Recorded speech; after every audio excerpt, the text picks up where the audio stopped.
Okay, good evening, everybody. Jesse Montano, Gorilla Sports. Came back up here to the press box. I kind of liked it this morning. Literally, they're swapping out the floor downstairs. I'm assuming there's a Bulls game coming in here next. So they're covering the ice to put down the floor. So I thought, oh, nice. I'll definitely be good. They were shutting the lights off on me this morning. I'll definitely be good. They had the lights, super bright for all the work.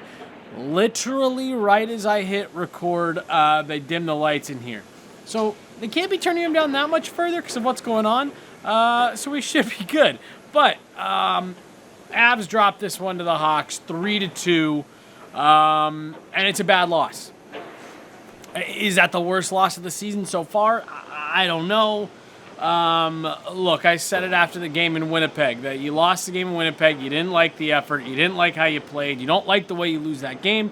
I said you got 2 games coming up against the Sharks and then against, here against the Hawks. I said there are teams that you should easily beat and use this as a bounce back to get back on the right track. The Avs do that against the Sharks, right? They take care of business. Not only do they beat the Sharks, they beat them in the way you want to see them beat the Sharks. So they come here into Chicago. I thought they got off to a pretty decent start. Toews, 2 goals. It sucks because I wanted to talk about what an issue he's becoming for the league in front of the net.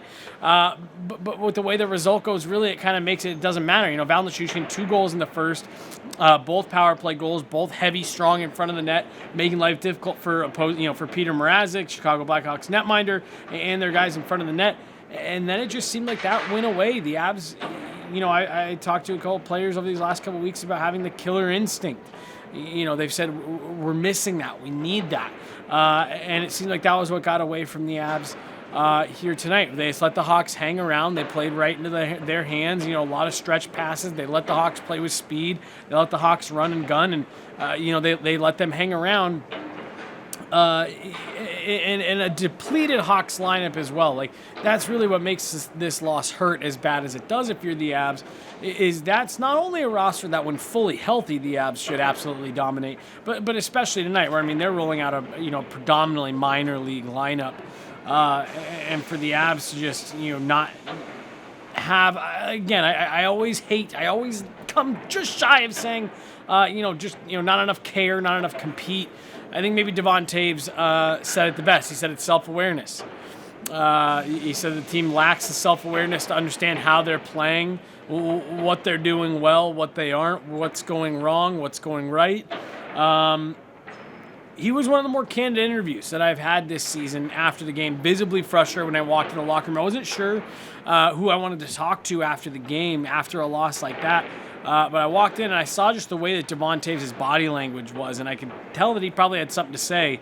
And boy, did he. It's frustrating right now. I was going to say, you seem really visibly frustrated. What is it that's just so upsetting about a loss like that? No, it's just self-awareness of knowing the situation and knowing the way the game's trending. And we have guys that are, going out against our structure and doing things that we don't do as a team. And that's what's frustrating is, when you have 20 guys in here that are working towards the same goal and have the same, goal in mind, it's fun to play.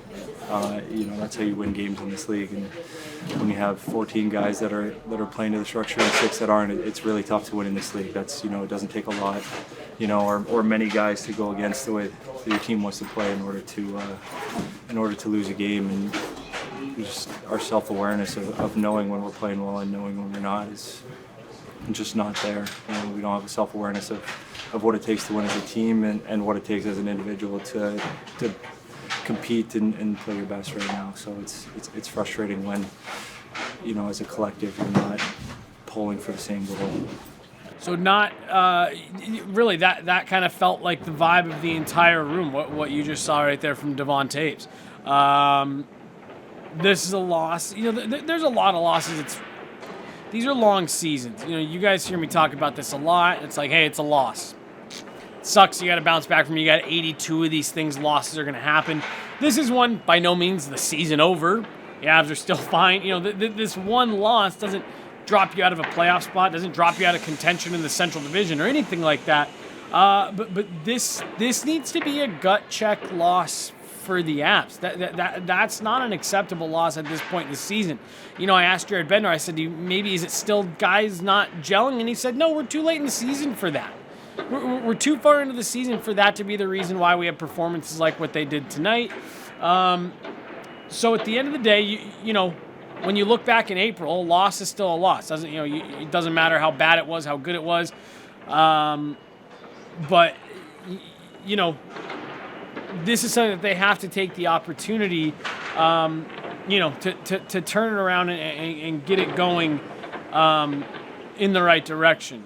Katie Gauze from Altitude and I were talking after the game, and this is one that you have to have. You have to have, games like this. She made the point that, hey, if you get down to the end of the season and you either, you miss out on the position that you wanted, standings wise, or hey, maybe you don't have home ice, or, in the rare example, I don't really necessarily think this one will apply to the Avs, but if you miss the playoffs by small margins, these are the types of losses that you look back on and say, that's the loss. Excuse me, those are the losses that cost you, like I said, the division, home ice, seeding, or the playoffs in general, whatever it is. These are the types of games that you can't get back. So I thought Georgiev was fine, got off to a rough start, 2 goals on the first 3 shots, but I thought he bounced back well after that. A few bad penalties late for the Avs, honestly. Miles Wood, Ryan Johansson, penalties that you just can't be taking at that time in the game. So Miles Wood one, pretty ticky-tack in my opinion. Then he gets himself tossed coming out of the box. That's kind of stuff you can't happen when you're still in the game. So a night to forget for the Avs here in Chicago. I'm heading back home bright and early tomorrow morning. Avs still have 2 more games before the Christmas break, which their final game will be December 23rd. No games the 24th, 5th, or 26th. And then the roster freeze does go into effect here tomorrow, the 20th. So lots going on in the NHL. Avs have a chance to bounce back and wipe the slate on this one clean before the holiday break. But, these are the types of losses you have to bounce back from, and they have to. It can't just be bounce back, win for the sake of a win. There's got to be a shift in your mindset in the way that you're playing and the way that you're executing after games like this. So Avs dropped this one 3-2 here in Chicago. Not a good one. The Avs heading back home.